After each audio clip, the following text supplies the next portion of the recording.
My name's Eric Crump. I'm with the Homewood Flossmoor Chronicle. This is the Chronicle's Meet the Candidates video interview series. We're talking today with Kevin Dorsey, who's running for Flossmoor Board of Trustees.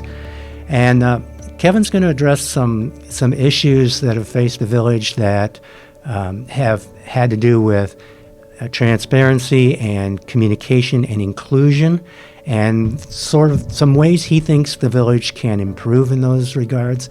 He also talks a little bit about how to leverage the village's talent pool to help ensure that businesses that come to town or businesses that are in town are successful over the long term.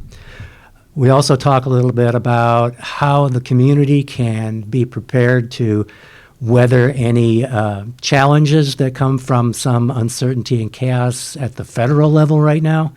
And he also has a message that he wants to make sure people get out and vote. He wants them to vote for him, but he wants them to vote, first of all. Hoping for a good turnout, so are we. Why don't we start off with you just telling us a little bit about why you decided to run for office and maybe some of your qualifications. What do you bring to the board if you're elected? Absolutely. First of all, thank you for allowing this platform. I do believe also that there should be no surprises in this, right? You know, I think some of the words that we've heard and a lot of throughout the village lately is transparency, and a platform like this allows for our residents, our village stewards, to have some of that transparency and get to know the candidates a little bit more. So I appreciate that. So I'm Kevin Dorsey. I've been a Flossmoor resident for over 20 years. And one of the reasons that I'm choosing to run is very simple. Flossmoor has really been great to me. And I think if I have something to contribute, which we'll talk about in a second, it would really be disgraceful if I didn't contribute it. And when I say Flossmoor has been great to me, I've lived here for over 20 years. I've been a single parent for over a decade. My community, Flossmoor Park, has helped to raise my children along with me. And I just think that is something that is worthy of me contributing to. Over the years, the 20 years, I've coached many of the residents' children in football and baseball and volleyball, and even been part of the theater program at HF for years. I've sat on the parent principal advisory committee for HF High School for years. So it's almost a natural flow into a continuation of service, not only for the community, but this has been my pattern for the United States for over 4 decades of my life. So I do believe in service. You know, I do believe in giving back when you can. And then lastly, I was asked. A lot of the community approached me and was like, you know, Kevin, why don't you run for one of the trustee positions? Some of the trustees, candidate for mayor, provided that encouragement. It didn't take a heavy nudge because I was already leaning towards that, but it actually did give some credibility to my thoughts of not only I'm thinking of it, but others within the community are requesting it as well. Okay. Well, tell us a little bit about your background, how your personal and professional experience would come into play as a trustee. Absolutely. So I'll talk about some credentials, but then get into some personal things. I have a doctorate in organizational leadership, a master's in business administration, a master's in HR with a focus in organizational development, and a bachelor's in communication journalism. Academics actually does say something. I encourage people to look at my website and read more about me. But even more than what I am on paper, is who I am as an individual. Again, I've had a history of service, almost 3 decades in the military. I'm a retired Navy Command Master Chief, and I provided service throughout not only our country and the protection of our country, but throughout the world. I head up a academic medical center where I have a portfolio of business that's over $1 billion in revenue. And before even something that we all know now as healthcare reform was in place, My university, my academic hospital, was providing health care for everyone. And I was extremely proud of that, even before it was a governmental mandate. And that was one of my roles, to make sure that there was equal access to health care for everyone. Right? So I've had this background in service again that just for me, even as I get older, it's something that I just can't walk away from. Okay. And again, as beautiful as we are as a community, all the things that we have going well, I think I have some things to contribute with experience in negotiation, experience in budgeting, experience in grant writing. I think I have some experience in finance, and even more so experience in bringing people together. Okay, that last comment actually brings us to an issue I wanted to ask you about, because I know you've been paying especially close attention to village government issues in the past year or so, and there have been a couple of issues where the question of how the village and the residents were communicating and how inclusive people felt, was part of the issues. It wasn't the whole thing, but I wondered if you would talk about maybe even referencing some of those specific issues. The termination of Police Chief Jarrell Jones brought that issue up, as well as the Heather Hill detention basin. So those are specifics, but that we could maybe tap into about how the village could or should approach including residents in decision-making and problems like that. Yeah, one of my favorite quotes by MLK, and I know I'll paraphrase this, but it talks about the measure, and it uses the term man. I'll use the measure of an individual. Is truly not how they operate in times of comfort and convenience. We can all do well in comfort and convenience. And the village of Flossmoor is an affluent village. We have revenue, and we have citizens that allows us to have that comfort and convenience in the majority of the things that we do for the village, which makes it a great place to live. But I look beyond that, and so did MLK. He looked at, well, how does the true character show up when it's times of conflict, right? When it's times of inconvenience. And that's what I've kind of seen in the village, right? Being here a couple of decades, it's easy for things to run smoothly when all things are going great. But when something poses a conflict, when something takes away the convenience, how do you respond? And what I've seen to that regard is a division. I've seen a division, and you can look back on the votes from even the village board meetings. There's a division in areas of conflict where it's divided, there's a racial divide. And I'm not quick to call racism, but I am observant enough to know that there is some racial relations communication issue that needs to be addressed. And part of my doctorate is in the buzzword DEI. My emphasis was diversity, equity, and inclusion. I don't know why people have an issue with that. I think if they break down from the acronym to looking at the actual meaning, tell me if you have an issue with diversity, right? That's human. Tell me you have an issue with equity. Tell me if you have an issue with inclusion.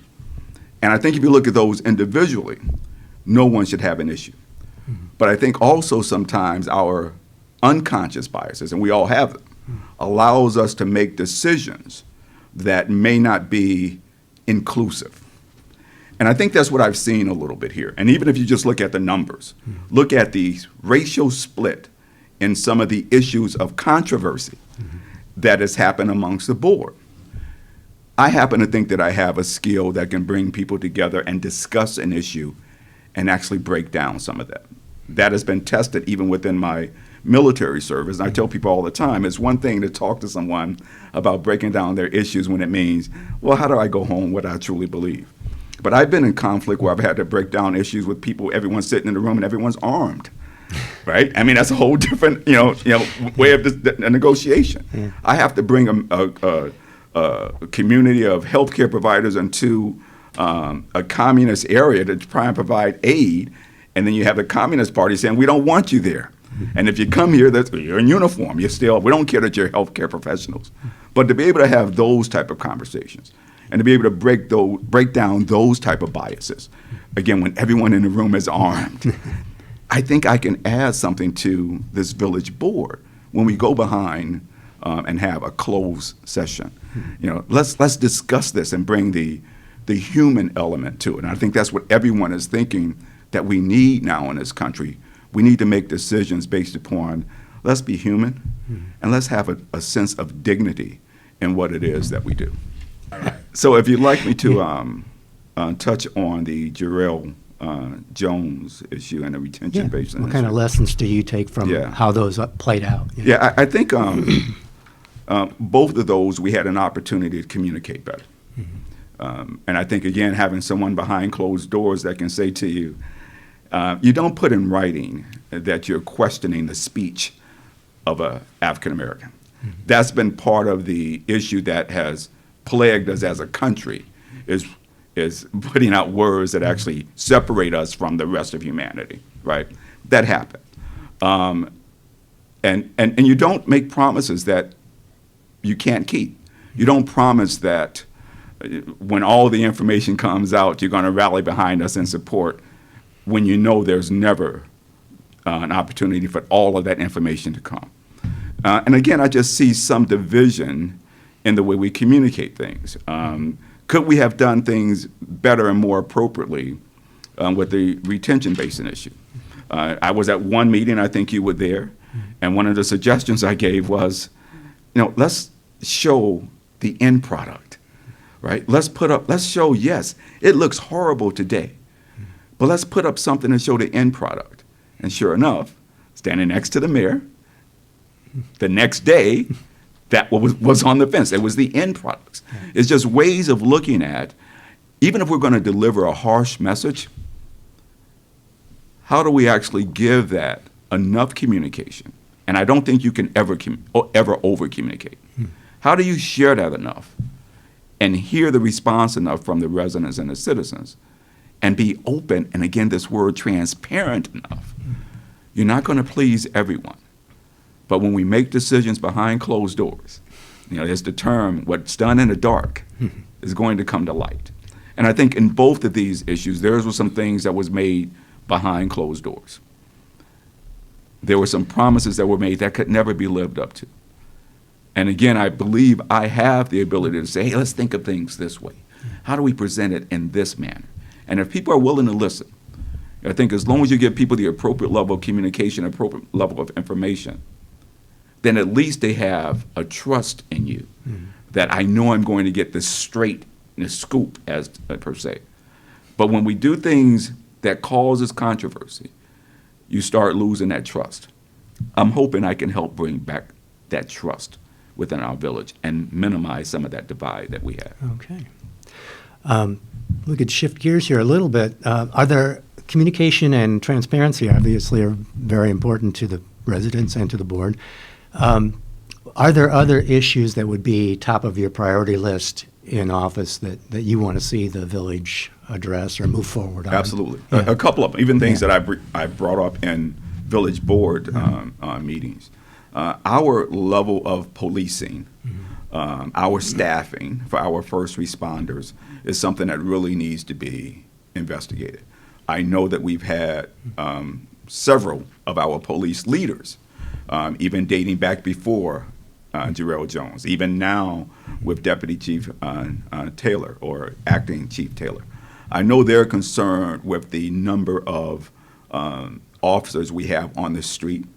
It's as if that we're continuing to operate in a sense of past decades. And I think even though we're relatively safe as a community, there is things that have happened even within not only our city, but within our state and within our country that says we need to have a heightened focus on how we police. I think nothing is accomplished if you don't have a residence that feels safe and comfortable, right? You end up losing everything else. So that is a first one, like why? And then, and even if we can't answer it, if we can't answer why the experts, our police chief, is saying this is what we need. Is it a budget issue? I don't think that's the case. But I think there needs to be some deep dive into that, right? I think we want to keep our community safe and as beautiful as it is. And the other thing, and I'll actually give the current administration some credit for this, I think we need to actually have some way to offset our residential tax dollars. That they continue to go up, right? I continue to stay here, but I'll tell you now, I don't have kids in the school system. I could justify by saying, hey, they're in a great school system. I know others do, but I think we really do need to look at that. I know now there's even a consultant looking into what works best for the land that has been acquired to actually put some additional commercial tax base within there. So I actually applaud that, and I do applaud that us not just wanting to bring anyone in, right? The current administration has stayed very firm in, do we want another oil change place? Is that really what Flossmoor is, right? So I applaud them for having the detailed process and thought of what we bring. But it's time that we actually do bring something now. I mean, I've been here again, over 2 decades. This has been something that has been asked for decades. And I think along with that, putting together some type, which again, I have a certain expertise in, making sure that those businesses that we do bring in has realistic opportunity for longevity. So if there is an interim review that we volunteer to sit down with them and say how things are going, let us help. We have so much talent here. Let's get together a team that could make sure your budgeting is correct. Let's get together a team that can make sure that your marketing to the community is correct. Let's help them be successful, because the longevity with them only helps us as residents. That's an interesting idea, yeah. The question comes up sometimes about villages, and Flossmoor in particular is trying to attract new business, which is very important. But you mentioned something about helping businesses that are here Absolutely. be successful. And I know small businesses like downtown especially, they sometimes are clinging by their fingernails. Absolutely. So the village's role in that is something you'd like to And examine. it works. I think even when people look at personnel management, one of the most expensive things that we have in running any business is churn. It's costly to have turnover within your divisions and within your organizations. It is just as costly for us as a community to have that turnover in commercial businesses that actually help us with our tax revenue. So everything that we can do to make them successful. And again, I don't think this community is lacking one level of expertise that would be necessary to help a business be successful and sustain. Let's bring those residents together. Let's bring those residents together as volunteers, because you volunteering your time to make them successful helps you in what your largest investment is, your home. There you go. Okay. I want to shift gears again with a question that I think is on everyone's mind these days, especially the last couple of weeks. Since Donald Trump was inaugurated, the federal government has been under some stress. The institutions that have been in place for many, many generations are under attack, I mean, to be quite honest. And that's something that may have look like it'll have some limited effect on the village. For instance, the budget, there may be federal dollars that flow through the state that come to us. So that's one issue that flow of money could be disrupted if there's a question about that now. It's not a certain thing. Right. There's just a lot of uncertainty, too, in federal support programs, Social Security, Medicaid, Medicare, that will affect a lot more residents in the village. So I was wondering what you think the village's role can be in helping residents navigate some very uncertain times in government at the higher level. Yeah, so I think we have a benefit here. I think our governor has taken a stance on, no, we're actually going to be one of those safety states, right? We're going to fight against some of these new laws or attempts to minimize these services, right? It affects me even in my hospital. You know, we do a large percentage of Medicare, a large percentage of Medicaid health care.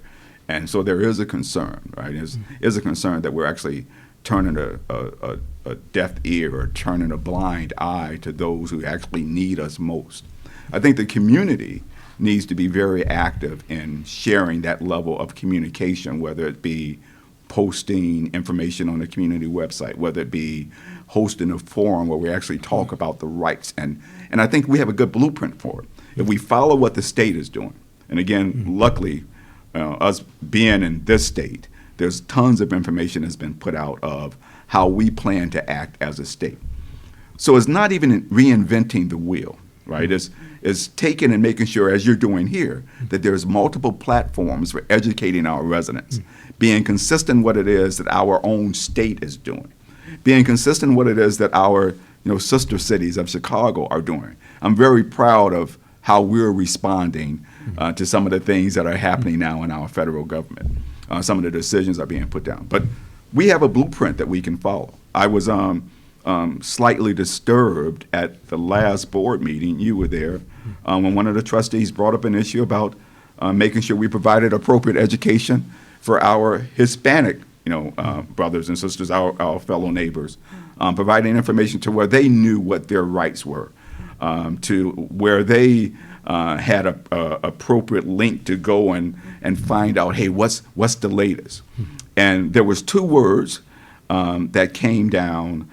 One individual called it, I believe it was either nonsense or silliness. And I thought that could only be nonsense or silliness if it's something that you never have to worry about. If it's something that you never have to worry about someone coming and knocking at your door, or just because you look a certain way, you being pulled over, or your family's being corralled into some type of deportation, even if just because you look a certain way. And we've made some of those mistakes over the last couple of days, right? Rallying up the wrong people, veterans and things of that nature. And then another response came out was, are we trying to provide information of how to elude or federal law enforcement? And if you look at the message that was presented, none of that was part of it. And again, that type of division in the thought process is something that alarms me. And again, it's something that I think needs to be addressed. And I think I have that ability to address that. Sometimes people don't even know what it is they're saying, right? And especially if you're not directly connected to it. If it's something that you don't have to worry about. But when you're a village elected official, you need to be concerned and worried about all residents. And before you call something silliness that actually is going to affect one of our residents, that's going to affect one of our residents' children, before you call it silliness, or before you call it out as being trying to provide information to elude our fellow government, I think we need to think twice before you use those words. Think twice before, or even if you misspeak, I'm the one that's going to give you a lesson, and hopefully you'll come back and correct that in that same form that you misspoke. Okay, very good. Well, I think we've kind of covered all the main questions I had. I wanted to give you an opportunity to, for any final words, things that we haven't talked about this morning that you think the community needs to know before they vote this April 1st. Yeah, I think one of the main things is just get out to vote. I'm perfectly okay if we have a voter turnout at a number that says, yeah, the residents have spoken. They have chosen their candidates. One, get out to vote. Let's first show up to vote. If things that are happening in this community and things that are happening within our country does not energize you to exercise your right to vote, sit down and question yourself. Look at yourself in the mirror and ask, why not, right? And I know it's so easy to be like, oh, I'm just fed up. But one, get out to vote. The second thing is, don't judge your candidate based upon if they threw a great party for you to come out and meet and greet. Literally, people should have their websites out there. People should listen to these forums. People should look up and investigate. I welcome anyone to investigate anything that I've said and who I My website actually even puts out a lot more information about what I've done, who I am, and what my beliefs and thoughts are. I just want people to, one, vote, but then vote. Understand your vote means something. You're not voting for a friend. You know, I may or may not know you, but I'm asking you to vote for me because I really believe that it's not arrogant, but I am the most qualified candidate that's out there running right now overall for the community. Okay. Thank you so much, Kevin. Well, I appreciate your being willing to sit down with us and tell us more about yourself and your thoughts about the issues facing the village. Thank you very All much. right. I appreciate your time. Thank you.